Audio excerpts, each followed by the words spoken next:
Hai guys, Assalamualaikum warahmatullahi wabarakatuh. Di video kali ini kita latihan soal biologi ya. Dan kali ini kita akan membahas soal tentang sel, di mana kita mengawali dengan sejarah penemuan sel terlebih dahulu. Oke, kita lanjut aja ke nomor 1. Ilmuwan yang pertama kali mengemukakan tentang sel setelah melakukan pengamatan terhadap sayatan melintang gabus Quercus suber menggunakan mikroskop adalah. Jadi Quercus suber itu adalah pohon ek ya. Kalian bisa lihat di Google, klik aja ini akan kelihatan pohonnya seperti apa. Dan ini adalah batangnya yang diamatin oleh si Robert Hooke. Jadi yang pertama kali mengemukakan tentang sel itu adalah Robert Hooke yang C. Jadi beliau mengamati sayatan dari batang pohon ek dan menemukan adanya ruang-ruang kosong karena yang diamati adalah sel mati yang kemudian disebut dengan istilah selula yang artinya adalah sebuah ruangan yang dibatasi oleh dinding. Nah, kemudian kenapa yang lain salah? Karena kalau yang Rudolf Virchow itu beliau mencetuskan adanya istilah yaitu semua sel berasal dari sel sebelumnya atau omniselula excelula.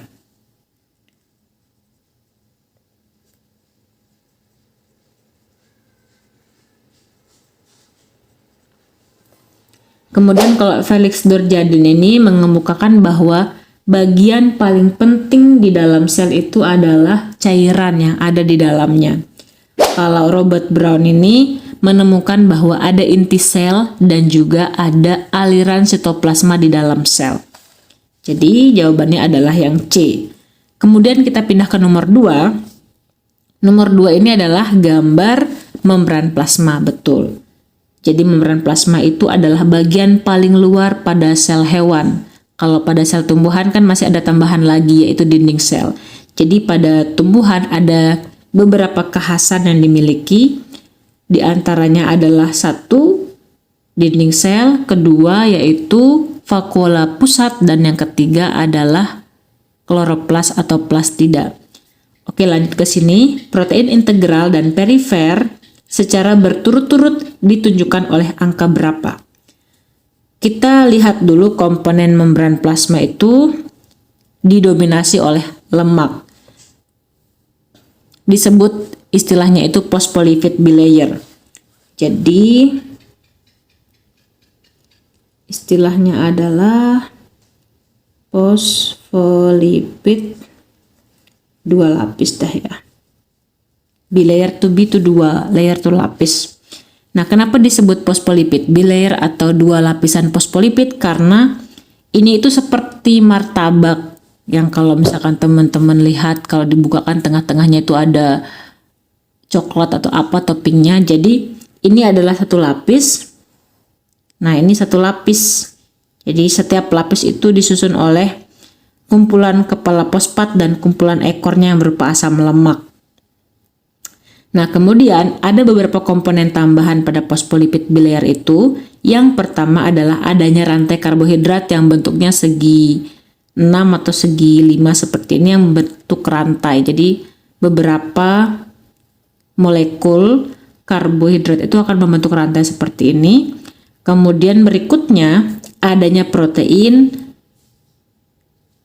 Dan kemudian kalau karbohidrat itu menempel atau bergabung dengan protein maka namanya adalah glikoprotein. Kalau dia menempel pada lemak ini maka namanya adalah glikolipid. Jadi dia menempel di lipid namanya glikolipid, kalau menempel di protein namanya glikoprotein. Kemudian berikutnya ada protein. Ada protein integral. Jadi integral itu dia menembus seperti ini dari luar sampai dalam, full ada di membran plasma itu. Sedangkan kalau perifer itu hanya nempel di sebagian lapisan lemak atau lapisan fosfolipid ini aja, jadi nggak sampai menembus gitu. Dan kalau nomor 5 ini dia menunjuk ke kakinya atau ekor. Jadi ini adalah asam lemak. Kalau kita ambil satu aja komponen lapisan fosfolipid ini akan tampak seperti ini, di mana kepalanya adalah fosfat yang sifatnya itu adalah hidrofilik atau suka air, sedangkan kalau ekornya ini atau kakinya ini dia adalah asam lemak yang sifatnya itu hidrofobik atau tidak suka air. Makanya mereka ada di dalam sini karena dia nggak mau ketemu sama air.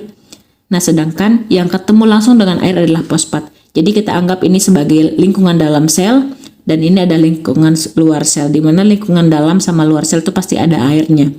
Nah, yang langsung ketemu air adalah kepala fosfat ini. Jadi kepala fosfatnya langsung kena air, yang di dalam, ini juga kepala fosfat yang di luar langsung ketemu sama air. Jadi lemak itu nggak akan ketemu sama air di situ. Oke, kemudian berikutnya jadinya jawabannya untuk yang nomor 2 adalah 3 dan 4. Kita jawab 2 soal aja ya. Sampai jumpa di next video. Sekian, assalamualaikum warahmatullahi wabarakatuh. Bye-bye.